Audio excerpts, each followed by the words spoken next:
कापून घेतल्यानंतर अशा कटिंग झालेल्या आहेत आपल्या. तर आता आपण याला आहे ना थोडंसं आहे ना रुटिंग हार्मोनमध्ये आपण बुडवून घेऊया. तर इतकं मी रुटिंग हार्मोनमध्ये बुडवून घेतलेलं आहे.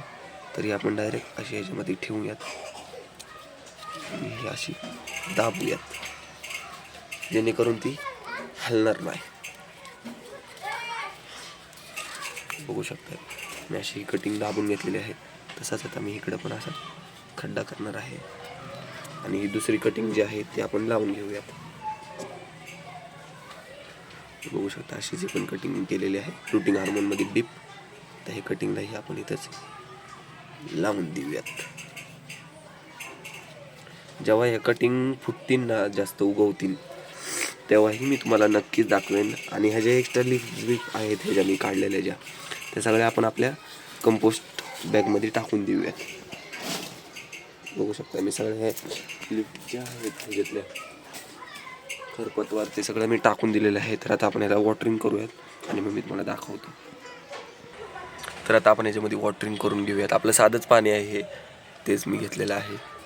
बघू शकता इतकीच मी ह्याच्यामध्ये वॉटरिंग करणार आहे का आतपर्यंत. ह्याच्यातनं पाणी सगळं डीप जे होणार आहे ते सगळं खाली येणारच आहे लगेच, मला पण माहिती आहे. बघू शकता पाणी खाली यायला लागलेलं आहे. आय होप तुम्हाला हा व्हिडिओ आवडला असेल. तर तुम्हाला हा व्हिडिओ आवडला असेल तर प्लीज आपल्या चॅनलला सपोर्ट करा. तर आता मी ही कटिंग आहे ना अशी हे इथं मागत ठेवणार आहे. बघू शकता इथं अशी कटिंग ही ठेवणार आहे मी जेणेकरून ती फुटेल. तिला आहे ना सूर्याचं जी किरण आहेत ती त्याला मिळतील. 5 ते 10 दिवस ठेवायची अशीच. थोडीशी सूर्याची किरण त्याला म्हणजेच सनलाईट मिळली तरी चालेल, पण खूप सनलाईटमध्ये ठेवू नका कारण की जळून जातील कटिंग तुमच्या. आणि हे जे येतं आहे ना ह्याच्यावर काहीही लावलं नाही तरी चालेल. जर तुम्हाला वाटेनच की आपली कटिंग मरेल तर तुम्ही वरनं त्याला लावलं फंगीसाईड तरी चालेल. तर कसा वाटला तुम्हाला हा व्हिडिओ?